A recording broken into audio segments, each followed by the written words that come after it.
More in-depth look at the cosmetics industry. I spoke earlier to Sarah Jindal. She's a senior innovation and insights analyst with beauty and personal care at Mintel. And I asked her why high-end perfumes increasingly smell like big money.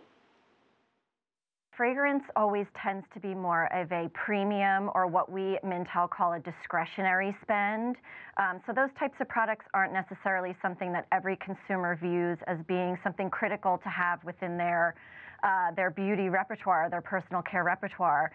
There's been so many celebrity fragrances coming out, and those always tend to carry that higher price point with them.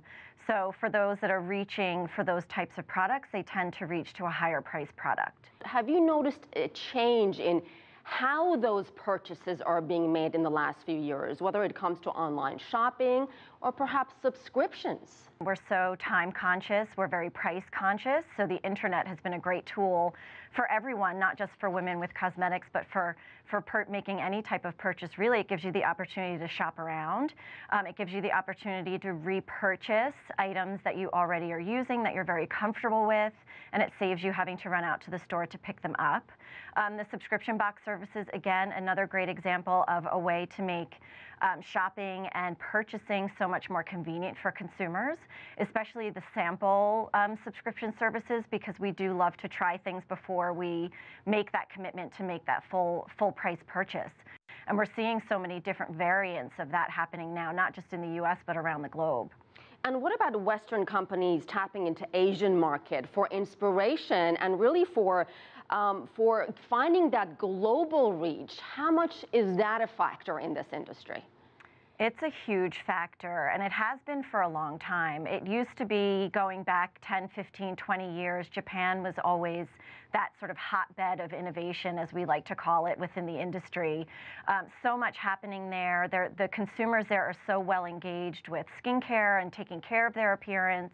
But in more recent years, that shift has been to really look to South Korea as that new hotbed of inspiration. There's been so many, not just new product types, but packaging, ingredient technologies that are being used, and it's all coming out of that South Korea region. And it's really interesting to watch it and see what's happening. And we're now starting to see a lot of Western brands launching similar products, making similar claims, or using similar packaging technologies. A lot of the ingredient technologies are really starting to move to the West. Obviously, Europe tends to be a little bit of an earlier adopter than the US is, but those products are really starting to come to the fore now here as well. So Sarah, what are consumers looking for when it comes to skin products, and how much has perhaps Botox or cosmetic procedures changed the dynamics?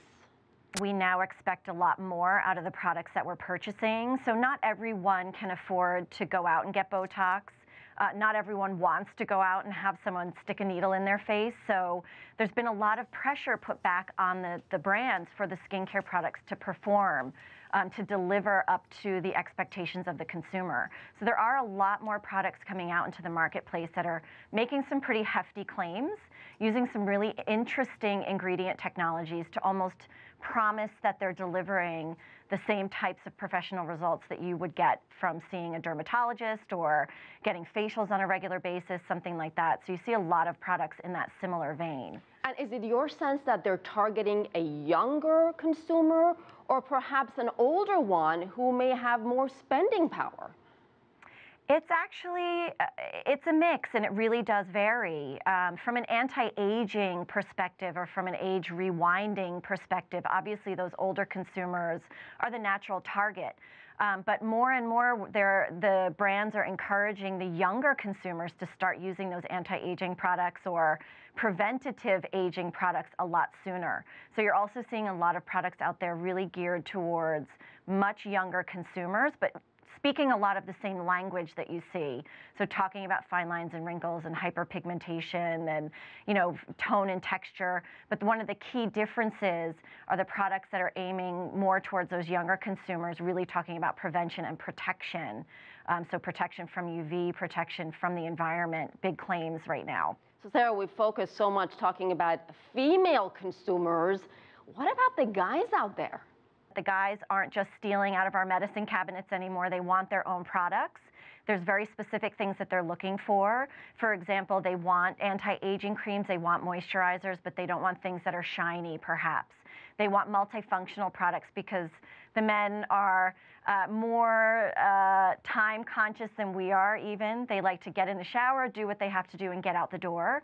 So you see a lot more multifunctional products really coming into play for the men. They want to be able to shampoo their hair and their body with the same product.